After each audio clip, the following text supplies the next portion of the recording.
왕실이나 큰 재벌의 자녀가 아니라면 누구나 한 번쯤 자신의 미래에 대해 고민해 보았을 것입니다.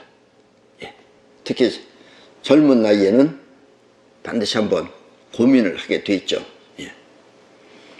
때문에 오늘은 자신이 원하는 대로 그렇게 살 수 있도록 자신의 미래를 만드는 법을 알려드리겠습니다. 자신의 미래도 만들어지는 것인데 이걸 모르면 사람들은 한평생 걱정하면서 살게 됩니다. 그래서 오늘은 여러분 자신이 여러분의 미래를 만드는 법을 알려드리겠습니다. 물론 10대 때 이 이야기를 듣고 그 핵심을 파악하면 그 사람의 인생은 보장된 인생이나 다름없겠지만 혹시 이 이야기가 어렵게 들릴 수도 있으니까 여러분이 듣고 또 들어 그 뜻을 이해하면 여러분의 자녀나 또 조카 등 젊은 사람들한테 내가 만드는 나의 미래를 알려주시기 바랍니다. 물론 내 얘기가 좀 어렵게는 들릴 수 있겠습니다만 그래도 우리가 아는 사람 가운데는 10대 때 내 이야기를 알아듣는 사람들이 있습니다. 걔네들은 거의 보장된 인생이나 다름없습니다. 우리 마음은 생각하는 자의식과 행동하는 영혼이 있습니다. 이 말은 수없이 많이 들어서 내 이야기를 듣는 분들은 수없이 많이 들어서 이제 지겨울 정도로 잘 아는 단어일 것입니다. 그런데 내가 매번마다 이 말을 하게 되는 이유는 이것이 새로운 용어이기 때문에 처음 보는 분들은 알 수가 없어요. 그래서 보충 설명식으로 하는 거니까 여러분들께서는 양해해 주시기 바랍니다.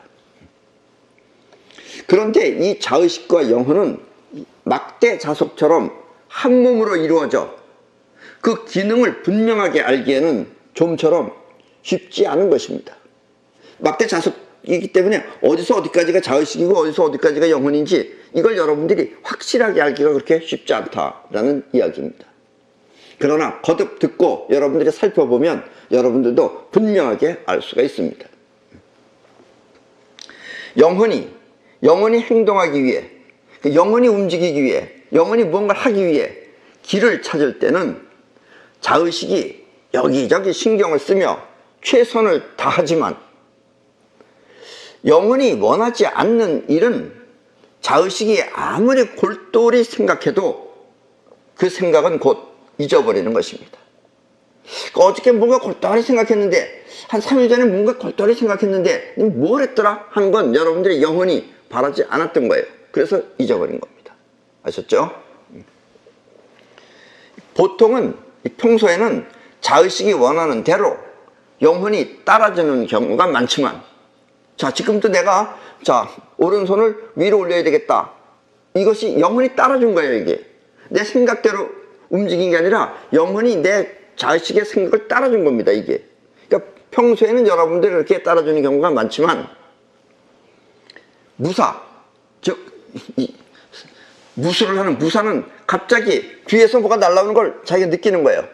보고 느끼는 것도 아닙니다. 그러면은 날아오는 화살을 피하고 또 적과 싸울 때는 생각 없이 영혼이 직접 움직이는 것입니다. 눈이 귀에 붙어 있진 않잖아요. 근데도 무사는 그걸 알고서 탁 느낀다 이거예요. 이런 것은 생각 없이 영혼이 직접 움직이는 것입니다. 아셨죠? 이렇게 자의식은 생각이라는 의식 활동을 하지만 영혼은 생각 없이 움직이는 무의식인 것입니다. 영혼은 이처럼 무의식적으로 행동하기 때문에 우리가 함부로 사용할 수 없는 것입니다. 여러분들이 생각하는 건 자의식이에요. 근데 영혼이 따라줘야 되는데 평소에는 잘 안 따라준다 이런 얘기입니다. 별 볼 일 없는 건 따라주는데 꼭 중요한 건 안 따라준다 이런 얘기예요. 그러나 알고 보면 우리 인생의 주인공은 바로 영혼입니다. 여러분들의 생각이 아니고 영혼이에요. 그렇다면 어떻게 해야 영혼을 마음대로 사용할 수 있는 것일까요? 여러분이 여러분들의 영혼을 마음대로 사용할 수 있으면 여러분들은 이미 성공한 사람이나 다름없습니다. 우리 사람의 입장에서 이 세상을 보면 세상은 두 가지 세계로 이루어져 있습니다. 두 가지. 하나는 보이는 세계, 지금 여러분들이 보이는 세계, 저 바깥에 보이는 세계, 저 밤하늘에 수없이 많은 별들, 이렇게 보이는 세계이며, 또 하나는 보이지는 않으나 움직이는 세계가 바로 그것입니다. 예. 지금 이 안에도 지금 와이파이도 있고 라디오 전파도 있고 텔레비 전파도 있고 수없는 전파가 흘러다니고 있습니다. 우리는 이미 알고는 있어요, 흘러다닌다는 것을. 그러나 보이지는 않는다, 이런 얘기입니다. 이렇게 보이는 것이 있고 안 보이는 것이 있다라는 이야기입니다. 그리고 이렇게 보이는 세계를 입자의 세계라고 하며, 보이지 않고 움직이는 세계를 파동의 세계라고 합니다. 예, 입자와 파동. 지금 여러분이 보고 있는 이 현실은 입자가 만들어낸 세상이며, 눈에 보이는 것들은 다 입자들이 뭉쳐서 만들어진 거예요.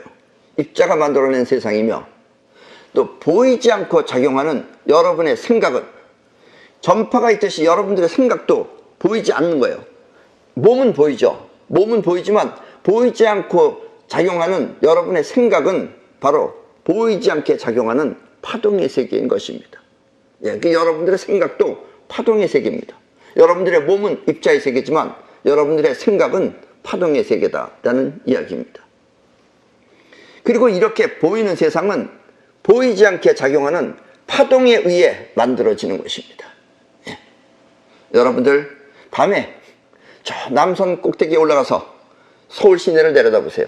그게 다 누군가의 생각에 의해서 만들어진 겁니다. 그게 저절로 만들어진 것이 아니라. 수많은 건축물 또한 누군가의 생각에서 만들어진 것이며, 또 갖가지 물건들 또한 누군가의 머리에서 생각해낸 물건들입니다. 예, 이 마이크도 그렇고 저 텔레비도 그렇고 모든 것이 전부 다 누군가 머리에서 생각해낸 것이 만들어진 것입니다. 때문에 보이는 현실은 이렇게 보이지 않는 여러분의 생각에 의해 이루어지는 것입니다. 이 보이는 세계는 여러분들의 생각에 의해서 이루어지는 것이다 라는 이야기입니다. 사자나 호랑이가 다른 짐승을 잡을 때는, 잡아먹죠. 잡을 때는 덮어놓고 잡는 게 아니라 먼저 살핍니다. 살피고 또 살피면서 그것을 잡기 위한 계산이 분명할 때, 뭔가 계산이 분명할 때 그때 비로소 잡기 위해 뜁니다. 덮어놓고 뛰는 게 아니에요. 살핍니다. 먼저. 아, 저게 어떤 속도로 어떤 식으로 달리는구나, 힘이 어느 정도구나, 이런 걸 살피고, 그리고 계산이 분명할 때 그때 잡기 위해서 뜁니다. 만약 잡기 위한 계산이 파악되지 않으면 계속해서 살피며 잡기 위한 계산이 분명할 때까지 기다립니다. 그래서 사자나 호랑이에요. 물론 어렸을 때는 그게 미숙해서 계산이 안 쓰고 가는 경우도 있긴 있어요. 어렸을 때는. 그러나 벌써 이제 능숙하면은 계산이 벌써 탁 되는 겁니다. 이 말은 쉽게 표현하면 먼저 잡고 난 뒤에 쫓아간다는 뜻입니다. 말을 잘 이해하세요. 먼저 잡고 난 뒤에 쫓아간다는 뜻입니다. 마음이 잡고 난 뒤에, 그리고 몸이 쫓아간다는 뜻입니다. 바꿔 말하면 마음이 잡고 난 뒤에 몸이 쫓아가는 것입니다. 이렇게 먼저 잡지 않고 뒤따라가면, 잡기 위해서 뒤따라가면 그때는 쫓다가 놓쳐버리는 것입니다. 한 번 이렇게 짐승들이 한 번에 가서 잡을 수 있는 것은 미리 다 계산해 놓고 저 정도 힘이구나, 저렇게 가는구나, 이걸 알고 그리고선 쫓아갔기 때문에 잡을 수 있는 거예요. 앞질러 가고. 그리고 이와 같은 계산은 우리 인간은 이와 같은 계산을 어려울 때, 고난한 시절에 힘든 일이 있을 때, 그때 그 어려울 때 그 고난을 통해서 습득할 수 있습니다. 왜냐하면 그 계산에서 쫓아가는 게 영혼이기 때문에, 영혼이 계산하는 걸 여러분들이 모르기 때문에 그래요. 생각으로 계산하는 게 아니고. 그 영혼이 계산하는 걸 알려면은 여러분들이 어려운 일을 한두 번 경험을 해봐야 됩니다. 한 번 성공해서 고난을 이겨내고 또 두 번 성공해서 고난을 이겨내면 그때 비로소 할 수 있다는 자신감이 생기는 것입니다. 이까짓 것 하고 자신감, 그 이까짓 것이 계산이 끝난 거예요. 그리고 이것이 바로 영혼을 움직이는 습득법입니다. 영혼을 사용하는 습득법이다 하는 이야기예요.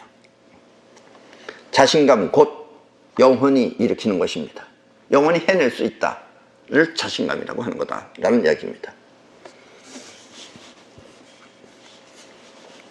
조금 여러분들이 이해하기 조금 어려운 단어지만은, 왜냐하면 4차원적인 이야기이기 때문에 어렵게 들리겠지만, 우리의 인생 또한 파동이 입자로 변하는 데 걸리는 시간입니다. 인생이라는 것은 여러분들의 생각이 현실로 만들어지는 데 걸리는 시간이 여러분들의 인생이에요. 없으면 없는 대로 인생이고. 아셨어요? 이 말은 계속 들으면 여러분들이 이해하실 겁니다. 여러분의 생각이 현실로 나타나는 데 걸리는 시간을 말하는 것입니다. 그러니까 내가 이번에 사법고시에 패스해야지 하고 공부를 하면은, 그 패스해야지 하고선 공부를 해가지고 결국 사법고시에 합격하면 그 시간이 바로 여러분들의 패스한 것이 여러분들의 인생이다라는 이야기입니다. 그러니까 생각이 현실로 나타나는 데 걸리는 시간이 여러분들의 인생이다라는 이야기입니다. 이해하셨죠? 이렇게 우리의 미래 또한 생각하는 파동에 의해 만들어지는 것입니다. 우리가 생각하는 파동에 의해서 우리의 미래가 만들어지는 것이다 라는 이야기입니다. 그렇다면 생각 없이 사는 사람의 인생은 어떻게 될까요? 사법고시에 합격하겠다고 하는 사람은 사법고시에 합격할 수 있는데, 그런 것도 아무것도 없는 사람의 인생은 어떻게 되는 것일까요? 없는 사람도 많죠. 그냥 빌빌 도는 사람들. 우리가 인생을 살아가는 방법은 두 가지가 있습니다. 인생을 살아가는 방법이에요.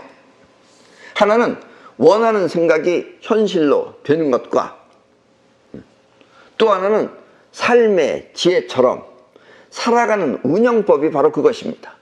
이 살아가는 운영법은 배워야 돼요. 그러나 생각이 현실로 되는 것은 꼭 배운다고 되는 건 아니에요. 오늘도 내가 가르쳐는 주지만 그거는 배웠다고 되는 것은 아니다라는 이야기입니다. 그러나 운영법은 여러분들이 배워서 그대로 실천만 하면 누구나 다 운영할 수 있다는 얘기예요. 여기서 원하는 생각이 현실로 된다는 것은 지금 여러분이 사는 환경을 말하는 것이고, 왜냐면 여러분들의 지금 현재 환경이 여러분들이 원해서 된 거다 이런 얘기예요. 난 이런 거 원하지 않았는데, 그건 없었기 때문에 그러는 거예요. 원한 게 없으면 그냥 그렇게 되는 거예요. 근데 원했기 때문에 그래도 그렇게 되는 거다 이런 얘기입니다. 아셨어요?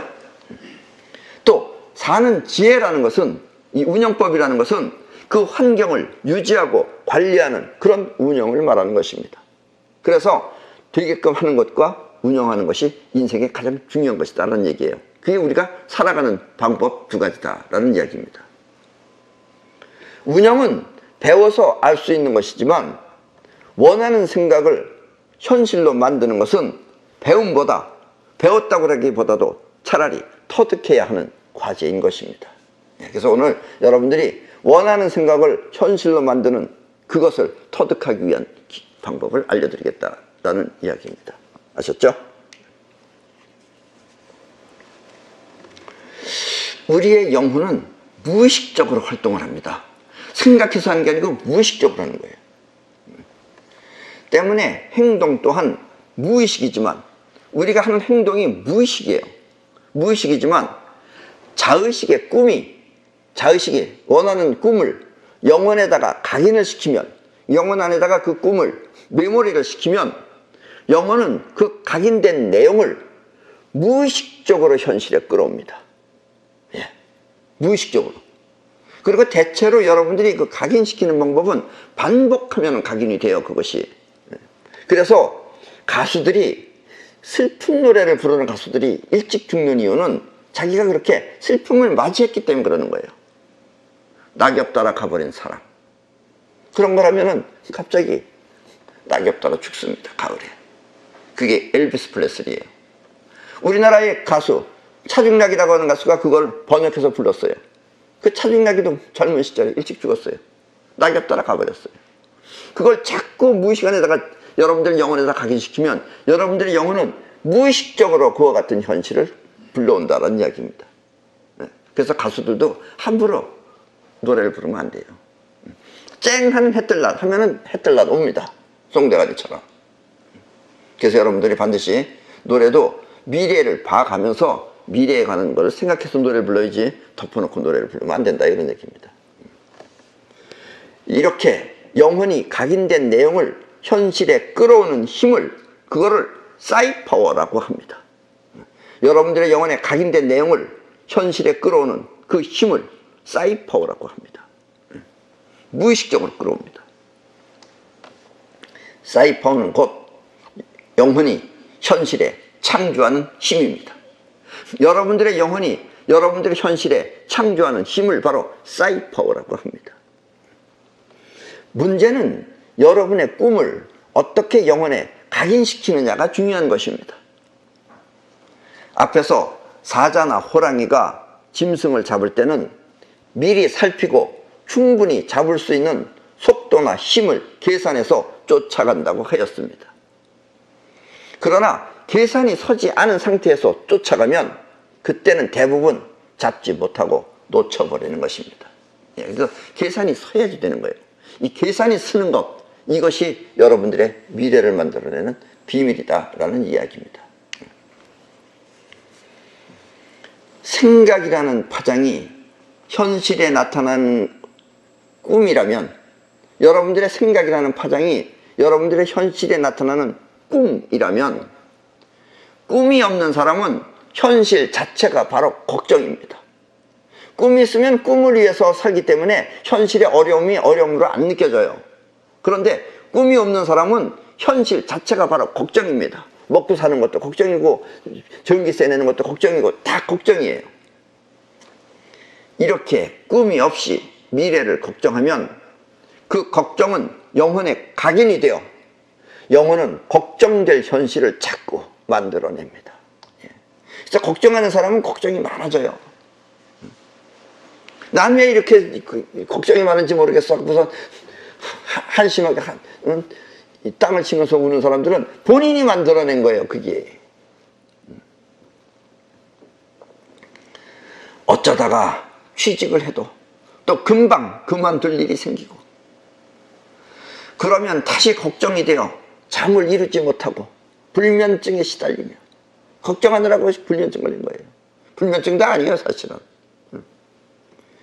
또 다시 걱정을 하는 것입니다. 불면증에 걸렸다는 자체가 거기 이미 걱정하고 있다는 자체예요. 그러면 사람들은 자신의 영혼이 걱정을 만들어낸다는 사실을 모른 채 자꾸 그만두게 된 이유만을 따지는 것입니다. 본인이 그런 영혼이 그렇게 만들어내는 걸 모르고 자꾸 무엇가 하면서 자의식적으로만 생각하는 거예요. 왜 내가 그랬을까? 왜 내가 그만뒀을까? 왜 그만두는 일이 벌어졌을까? 이런 걸 생각해낸다 이거예요. 그건 여러분들의 영혼이 무의식적으로 한 거다라는 이야기입니다. 그래서 영혼은 여러분의 생각과 상관없이 무의식적으로 활동한다고 한 것입니다. 이게 아주 중요한 말입니다. 여러분들의 영혼은 여러분의 자의식과 상관없이 무의식적으로 자기 할 일을 합니다. 단지 여러분들이 원하는 것을 영혼 속 안에다 각인만 시켜놓으면 말입니다. 이렇게 현실을 걱정하며 사는 삶을 수동역이라고 합니다. 수동이라는 건 수동, 받는다 이거예요. 역이라는 건 변한다는 뜻입니다. 역이라는 것이. 그래서 수동역, 현실을 걱정하며 사는 삶을 수동역이라고 합니다. 상황 때문에 어쩔 수 없이 걱정하며 사는 것입니다. 그러니까 상황이 나한테 걱정을 준다 이거예요.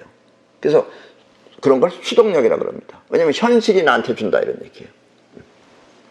현실이 여러분의 마음에 영향을 끼치는 것입니다. 그래서 수동력이에요. 영향을 받는다 이거예요. 그래서 수동력이라고 합니다. 다시 말하면 현실이 여러분의 인생을 바꿔놓는다는 뜻입니다. 아셨죠? 그러니까 대부분의 걱정 많이 하는 사람들은 수동력으로 살기 때문에 그렇습니다. 때문에 여러분의 인생은 능동력으로 개척해야 합니다. 능동력. 내가 능동적으로 하면은 바뀐다 이거예요. 뭐가? 세상이. 능동력이란 여러분이 원하는 대로 그렇게 세상을 바꾼다는 뜻입니다. 우리 이 동네도 내가 맨 처음에 이사 왔을 때는 지저분했어요. 난 지저분한 걸 싫어해요.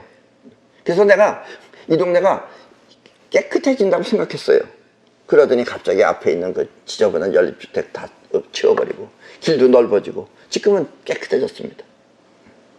내가 바라는 대로 이렇게 되는 거다 이런 얘기예요. 말만 들어서는 여러분들이 뭐 어쩌다 그렇게 된 거 아니야? 이렇게 생각하는 분들도 있어요. 그러나 절대로 그렇지 않습니다. 그리고 사이퍼는 위대한 겁니다. 정말 지구 자체를 전부 다 바꿀 수도 있어요. 아셨어요? 자신의 영혼이 원하는 대로 그렇게 만드는 것입니다. 수동력이 현실이 여러분을 바꾸는 것이라면, 수동력이라는 것이 현실이 여러분을 바꾸는 것이라면, 능동력은 여러분이 세상을 바꾸는 것입니다. 때문에 어린 10대 때부터 원하면 뭐든지 이루어진다는 믿음이 생기면 그 아이는 이미 능동력을 터득한 것입니다. 그리고 능동력을 터득하면 그 사람의 인생은 뭐 거의 보장된 거랑 다름없다 이거죠. 원하는 대로 되니까. 아셨어요? 나는 4살 때 김포라고 하는 시골에 살았습니다. 김포가 여기서 한 1시간 반 정도 가면 김포라는 데가 나오는데 거기 살았어요. 그때는 그 대변을 볼 때는, 내가 4살 때 대변을 볼 때는 어린애니까 뭐 화장실에 가지 않고 밭에 나가서 일을 보라 그랬어요. 그래서 내가 밭에 나가서 일을 보면 이 쭈그리고 앉아서 이제 오줌을 누잖아요, 먼저. 그러면은 바닥에 여러 가지 또 벌레들이 있는 걸 이제 지켜봅니다. 오줌 누면서. 심심하니까. 그 지켜보면 내가 오줌 누었잖아요. 그런데 어떤 커다란 개미 한 마리가 내가 오줌 누는 쪽으로 다가오고 있는 거예요. 어린 내 생각으로는 오줌이 더럽다고 생각이 되어서 개미가 오줌 안으로 오면 안 된다고 난 생각했어요. 그래서 개미가 점점 가까이 오자 나는 바짝 긴장을 하고 있었습니다. 왜냐면 얘가 이렇게 더러운 내 오줌 있는 데로 오면 어떡하나 생각해서.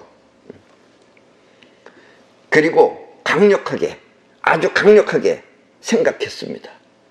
개미야, 오면 안 돼. 거기는 더러워. 하면서 온 힘을 다해 마음속에서 부르짖으니까 개미는 오줌 바로 앞에서 거기서 돌아가는 것이었습니다. 그때 나는 비로소 다행이다 하며 안도의 한숨을 쉬었습니다. 그게 내가 4살 때예요.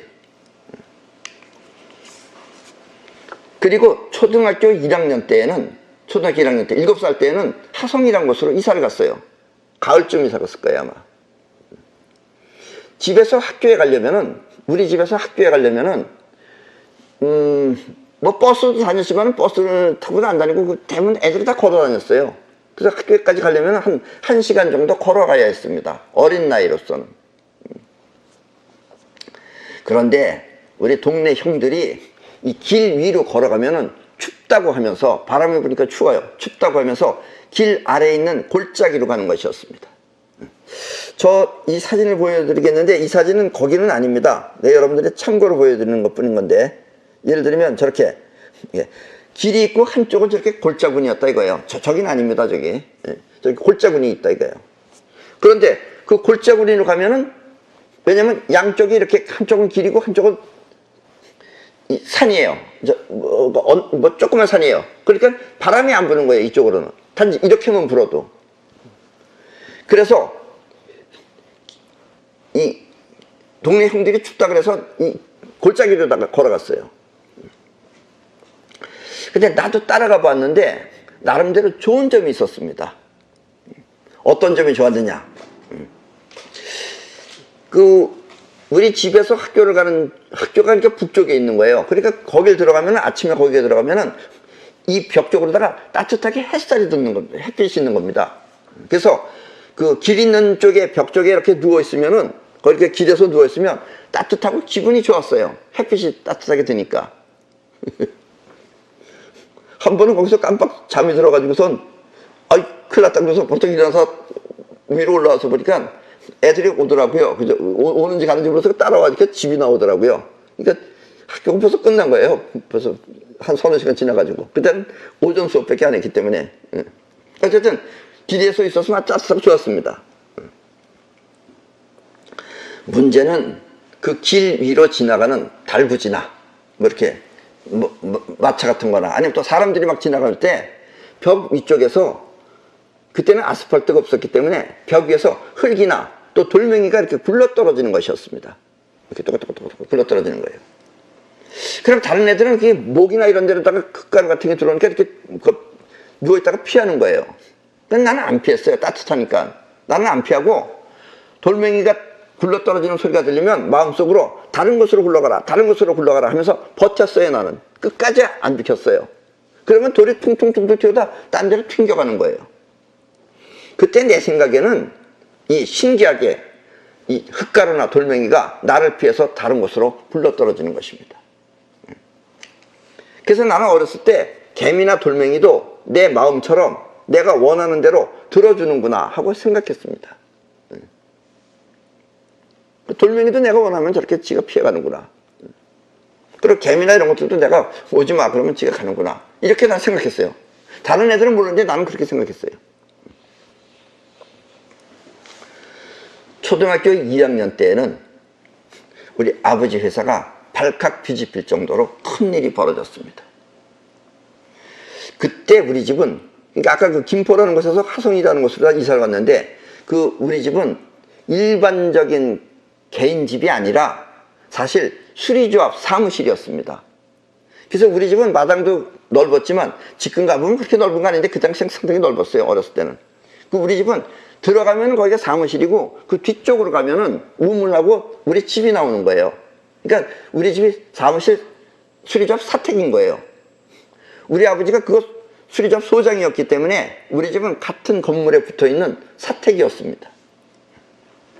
나는 어렸을 때부터 그래서 사무실에서 아저씨들이 펜으로 글씨 쓰는 것을 보았습니다. 그래서 다 펜 가지고 썼어요. 그때 아저씨들은 펜을 어디엔가 자꾸 쿡쿡 찍어서 글을 쓰는 것이었습니다. 그리고 그 쿡쿡 찍어 쓰는 물이 다 떨어지면 또 병에서 그 물을 따라 붓는 것이었습니다. 그래서 내가 아저씨들한테 뭐라 그랬느냐, 그게 무슨 물이냐고 물어봤어요. 그랬더니 아저씨들이 그것을 잉크라고 하였습니다. 그리고 잉크는 파란색 물이었습니다. 그걸 쿡쿡 찍어서 쓰는 거예요. 아셨죠? 이 펜으로 쓰는 거. 여름에 사무실 직원이 모두 인천에 있는 어느 바닷가에 놀러 갔습니다. 우리 아버지랑 어머니랑 그리고 또 사무실 직원이랑 전부 놀러 갔어요. 거기서 나는 깜짝 놀랐습니다. 왜냐하면 바다 한복판에 잉크처럼 파란 물이 가득 있었기 때문입니다.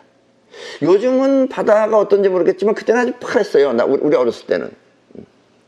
그때 나는 잉크라는 것은 바다에서 퍼오는 것이구나 하고 생각했어요. 그리고 어른들이 술을 마시고 노는 틈을 타서 나는 바가지 하나를 들고, 커다란 바가지 하나 들고 조그마한 배가 있는 곳에 갔습니다. 거기가 이 노 짓는 배 있잖아요. 우리가 타는 거. 그 배가 하나 있었어요. 노는 없었어요. 그 배가 거기 있었어요. 거기 줄에 매 있었어요. 나는 그 배가 묶여있는 끈을 풀어서 얼른 배 안에 들어가서 앉았어요. 거기를. 앉았더니까 배가 출렁출렁 거리다가 결국 바다 깊은 곳으로 점점 흘러 들어가는 것이었습니다. 그래서 바다 안으로 점점 들어가는 거예요. 배가. 노는 없는데 지가 흘러가는 거예요. 그때 나는 바가지로 푸른 물을 떠보았습니다. 그런데 눈으로 볼 때는 분명히 푸른색이었는데 뜨고 나면 보통 물처럼 색깔이 없는 것입니다. 뜨고 나면 파란색이 아니에요. 근데 보면 파란색이에요. 나는 왜 그런가 하며 골똘히 생각하느라고 무서운 줄도 모르고 그대로 앉아 있었습니다. 그러다가 문득 부모님이 계시는 곳이 멀리 떨어져 있다는 것을 알았습니다. 사람들이 조그맣게 보이는 거예요. 그때 나는 불현듯 돌아가야 한다 하고 생각했습니다. 그리고 태연히 앉아서 누군가가 나를 구하러 오겠지 하며 앉아 있었습니다. 누가 나를 구할 것이다 하고 앉아 있었어요. 아니나 다를까 한 10분이고 15분 후고 있는데 어디서 저기서 조그만 통통배가 하나 통통통통통통 오고 왔어요. 내가 탄 보트보다는 커다랗지만 그건 이렇게 안에 집이 있었어요. 그러니까 통통배가 하나 나타났습니다. 그리고 그 배를 운전하는 아저씨가 나를 보았습니다. 그래서 나는 아저씨 구해주세요 하며 그 아저씨한테 손을 흔들었습니다. 아저씨는 가까이 오지 않고 조금 떨어진 곳에서 줄을 나한테 던져줬어요. 줄을 던져주면서 그 보트에다 묶으라고 잘 알려줬습니다. 한 번 더 묶어라, 잡아당겨라 하면서 알려줬어요. 그리고 어디로 가냐 그래서 절로 간다 그러니까 아저씨가 우리 사무실 직원들이 있는 곳으로 나를 데려다 주었습니다. 그곳에는 내가 없어진 것을 알고 우리 어머니랑 아버지는 내가 없어진 것을 알고 내가 대충 한 1년에 한 번씩 그렇게 깜짝 놀랄 일을 저질러요. 아저씨 2명만 남겨놓은 채 모두 나를 찾으러 떠났습니다. 얘가 어딜 갔나고 나 찾으러 떠난 거예요. 중요한 것은 그 당시에 나는 바다 위에서 아무도 없다고 해서 두려워하지 않고 누군가가 나를 반드시 구해준다고 믿었던 것입니다. 그때 내 나이는 8살이었습니다. 이렇게 원하는 것을 영원히 믿으면 그 믿음은 현실에 나타나는 것입니다. 그래서 옛날에 예수도 네 믿음이 너를 구했느니라 이런 얘기들을 하는 거예요. 성경책에. 어렸을 때는 이렇게 일반적인 상식과 상관없이 자신이 원하면 원하는 대로 그렇게 이루어지는 것입니다. 내 이야기를 알아듣는 초등학교 다니는 애가 있어요. 걔가 이제 중학교 들어갔어요. 걔는 내가 나처럼 자기가 원하는 대로 다 돼요. 그건 뭐냐면 어렸을 때부터 미리 그렇게 된다고 믿었기 때문에 그래요. 그러니까 여러분들도 가능한 어린 애들한테 가르쳐 주시는 것이 좋습니다. 근데 받아들이는 애가 있고 안 받아들이는 애가 있죠. 어른도 안 받아들이는데 애들이 받아들이기가 쉽겠어요. 이것을 모르고 어른이 되면 어른은 된다는 믿음보다 안 된다는 불신이 더 많이 작용하게 됩니다. 지금 여러분들도 한번 스스로 반성해 보세요. 뒤돌아보세요.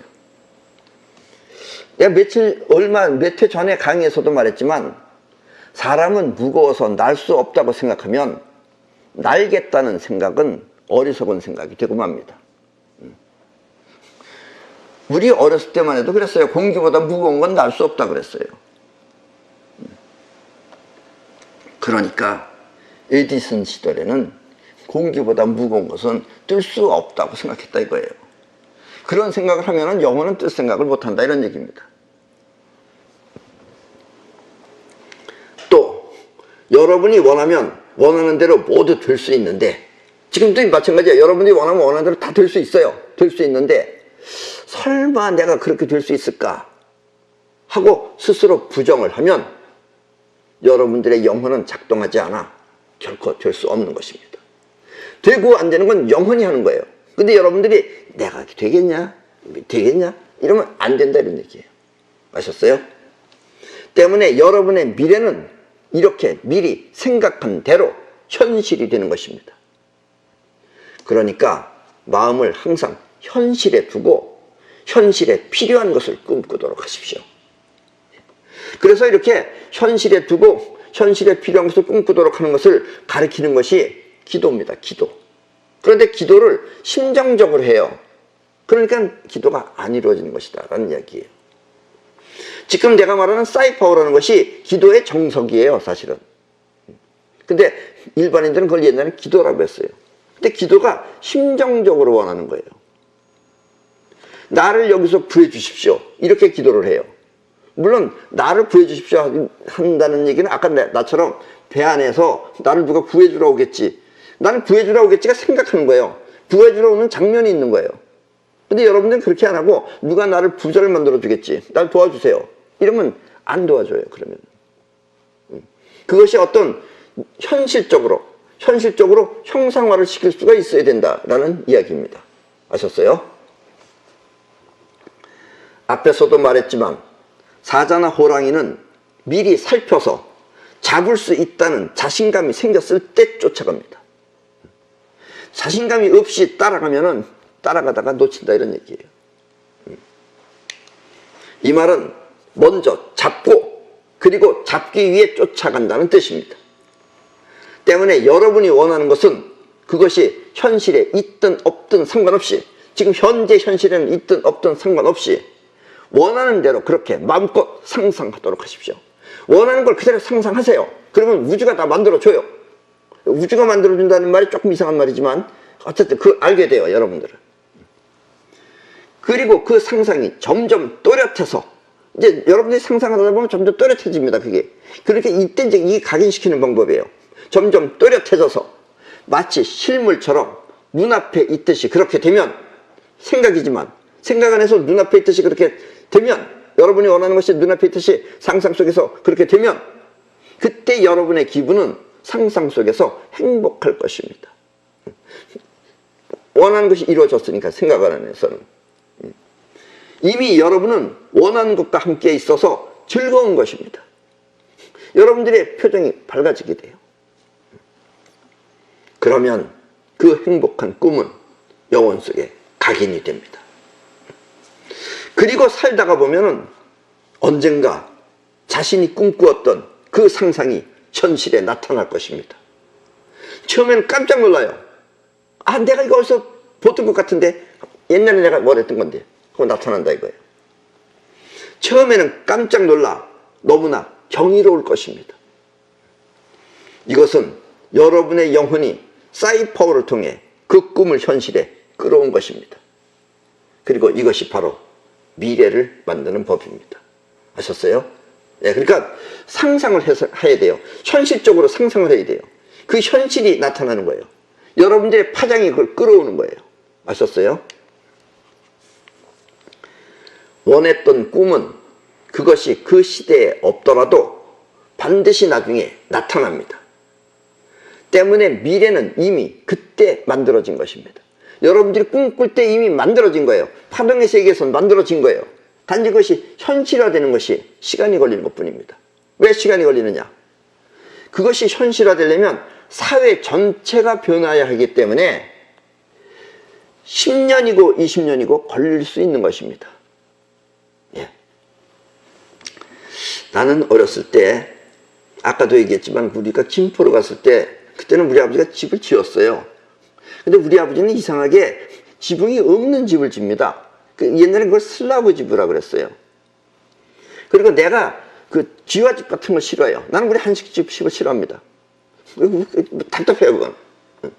그래서 나는 옛날에 내 어렸을 때는, 젊었을 때는 나는 그 유럽식 집을 나는 좋아했어요. 그리고 내가 30대, 40대 때는 그 유럽식 집을 갖길 원했어요. 그런데 그때는 없었어요, 그게. 지금 내가 살고 있는 집이 유럽식 집입니다. 로스차일드네 집하고 비슷하게 생겼어요. 그때는 우리나라에 그런 게 없었어요. 근데 10년이고 20년이고 지나니까 그런 것이 생겼다 이거예요. 그러니까 금방은 안 이루어집니다. 그게 왜냐면 사회 전체가 다 그렇게 변해야 되기 때문에. 그래서 10년이고 20년이고 걸릴 수 있습니다. 때문에 여러분이 말년에 행복하기 위해서는 최소한 30대나 아니면 40대 때 분명한 꿈이 있어야 합니다. 그 꿈이 분명해야지 여러분들이 말년이 여러분들이 원하는 대로 이루어진다라는 이야기예요. 젊었을 때도 마찬가지입니다. 원하는 대로 이루어지지만 최종적으로 여러분들이 원하는 것은 한 10년이고 20년 후에 나타난다라는 이야기입니다. 그리고 살아가는 운영법, 아까도 얘기했죠. 원하는 것이 이루어지는 것하고 운영법이 필요하다고. 그 운영법은 젊었을 때부터, 이건 젊었을 때부터 몸에 배야 돼요. 젊었을 때부터 차근차근 우주의 황금률을 지켜서, 우주의 황금률이 뭐예요? 저축 70%, 활동비 30%를 유지해야 합니다. 처음에는 활동비가 더 많을 수밖에 없죠. 왜냐면 저축할 저기가 없어요. 조금 버니까. 그러나 어쨌든 저축 70%, 활동비 30%를 머릿속에다 집어넣고 그걸 만들려고 자꾸 노력을 해야 돼요. 그래서 어느 정도 한 1년이고 2년이고 3년이고 지나면은 70%와 30%로 딱 충분히 살 수 있게 됩니다. 그리고 말년에는 자신의 저축자금, 그렇게 저축해놓은 70%, 이 70%는 현금이 아니라도 돼요. 부동산도 돼요. 부동산에 또 사놔야죠. 그것도 돈이니까. 그래서 부동산을 포함해서 스스로 돈을 벌 수 있게 해야 됩니다. 여러분들이 저축한 돈이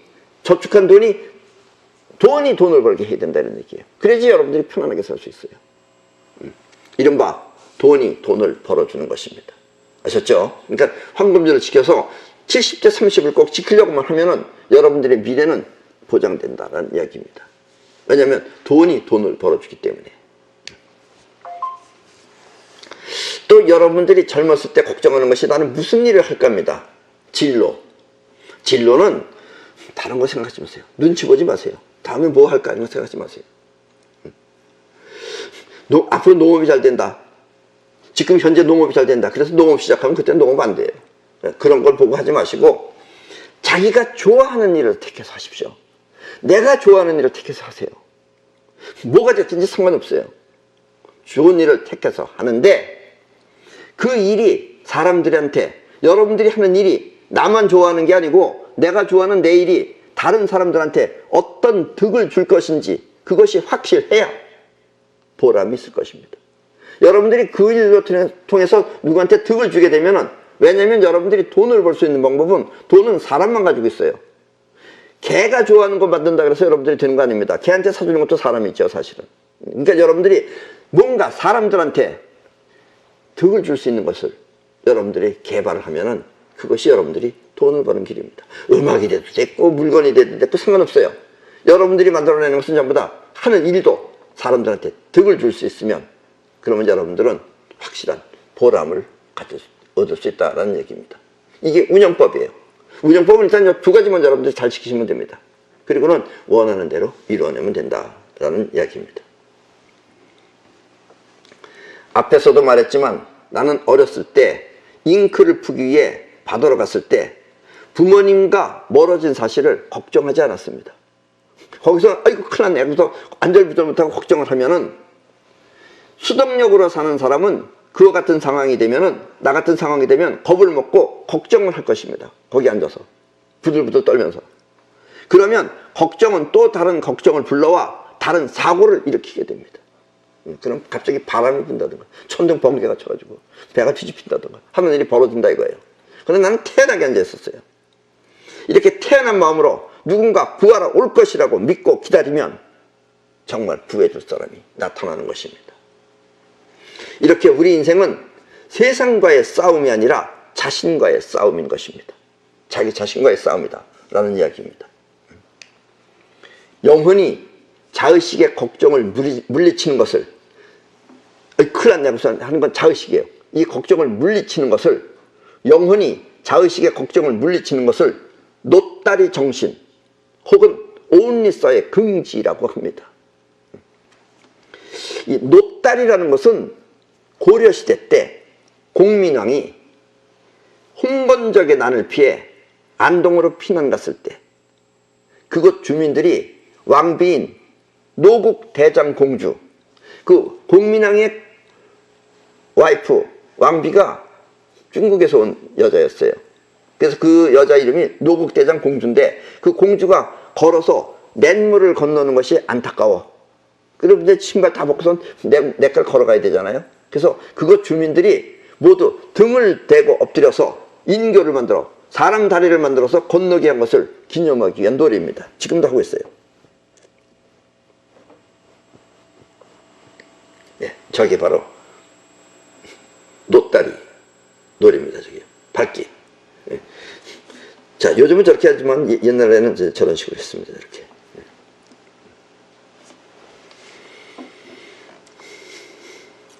노따리 정신은 결국 사람 위에 사람이라는 뜻으로 세상 현실로부터 영향을 받고 사는 사람들 위에 있는 영혼이라는 뜻입니다. 일반인, 수동력으로 사는 사람들의 그런 사람들 위에 영혼이라는 뜻이다라는 얘기예요. 그게 노따리 정신입니다. 아셨어요? 성경은 이와 같은 사람을 이긴 자라고 하며 이렇게 스스로 자신을 이긴 사람을 only saw라고 합니다. only saw를 우리는 이렇게 표시를 합니다.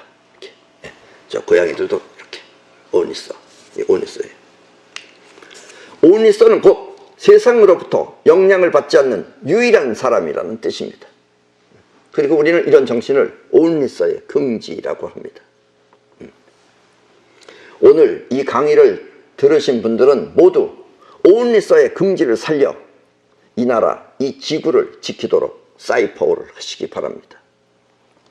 물론 개인적으로도 원하는 것 모두를 이루어 건강하고 행복한 삶을 사시기 바랍니다. 그리고 온리서의 긍지는 세상으로부터 영향을 받지 않는 자신만의 세계이기 때문에 스스로 자신의 인생을 부족함 없이 즐겁게 사시기 바랍니다. 아셨죠? 예. 그럼 오늘 강의는 이것으로 모두 마치겠습니다.